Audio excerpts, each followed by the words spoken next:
Hi friends, welcome to deals of Gowri. So எல்லோரும் எப்படி இருக்கீங்க? நல்லா இருப்பீங்க நம்புகிறேன். ஸோ லாங் வீடியோ போட்டு ரொம்ப நாள் ஆச்சு.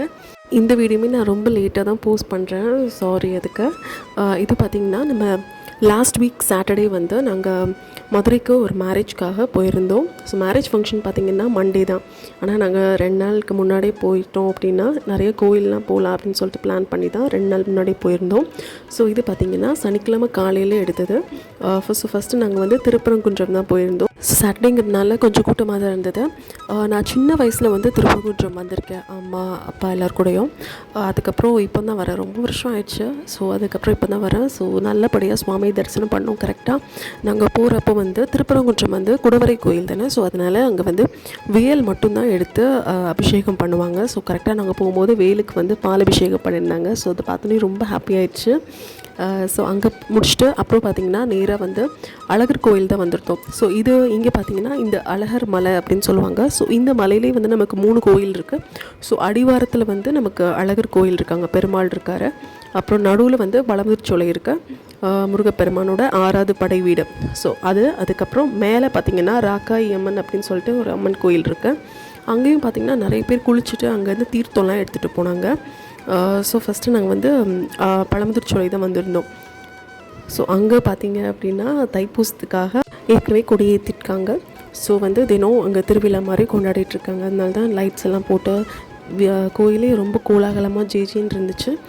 அங்கே உள்ள முருகருக்கு அவ்வளோ அழகாக அலங்காரம் பண்ணியிருந்தாங்க. அப்படியே ஒரு பால முருகர் மாதிரி இருந்தார், அவ்வளோ அழகாக இருந்தார். பார்க்க அப்படியே இன்னும் சொல்லிட்டே போகலாம், அந்தளவுக்கு அழகாக இருந்தார். ஸோ அங்கே போயிட்டு நாங்கள் சுவாமியை பார்த்துட்டு இங்கே வரும்போது பார்த்திங்கன்னா நிறைய ஸ்கூல் ஸ்டூடெண்ட்ஸ் எல்லாம் வந்து ட்ரக்கிங் மாதிரி மலையில் ஏறி வந்திருந்தாங்க.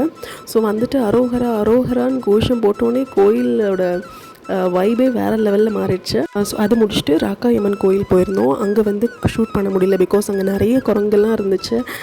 ஸோ வந்து ஃபோன்லாம் எல்லோரும் உள்ளே வச்சுக்கோங்க அப்படின்னு சொல்லிட்டாங்க. ஸோ அதனால் அங்கே அவ்வளோவா எடுக்க முடியல. அடுத்து பார்த்திங்கன்னா நம்ம கீழே வந்து அழகர் கோயிலுக்கு தான் வந்திருந்தோம்.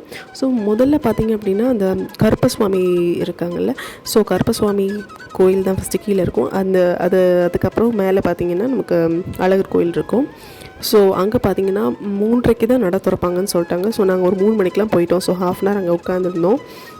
அங்கே வந்து அந்த அப்பம் வந்து ரொம்ப ஃபேமஸ் சொல்லுவாங்க. ஸோ அதனால் அந்த கோயில் அப்பம்லாம் சாப்பிட்டுட்டு அப்புறமா அழகர் கோயிலில் போயிட்டு சுவாமி கும்பிட்டுட்டு அப்புறம் இது பார்த்திங்கன்னா திருவாதவூர்னு நம்ம வந்து மாணிக்க வாசகர் இருப்பாங்கள்ல, 4 பெருமக்களில் மாணிக்க வாசக பெருமானும் ஒருத்தர். ஸோ அவங்களோட அவர் அவதரித்த கோயில் இந்த திருத்தலம் தான் திருவாதவூர். ஸோ இந்த ஊரில் தான் அவர் வந்து பிறந்தார். கோயில் ரொம்பவே பிரம்மாண்டமாக இருந்துச்சு. அப்புறம் பக்கத்துலேயே மாணிக்க வாசக பெருமானுக்கு தனி கோயில் இருக்குது. நாங்கள் அங்கே போனோம். அங்கே பார்த்திங்கன்னா திருவாசகத்துக்குன்னு ஒரு அரங்கம் வச்சுருந்தாங்க. அது ரொம்ப மனசுக்கு சந்தோஷமாக இருந்துச்சு. ஸோ எல்லாத்தையுமே பார்த்துட்டு நைட்டு வந்து பழனிக்கு கிளம்பிட்டோம். ஸோ அடுத்து பழனி விலாகில் மீட் பண்ணலாம். பாய்.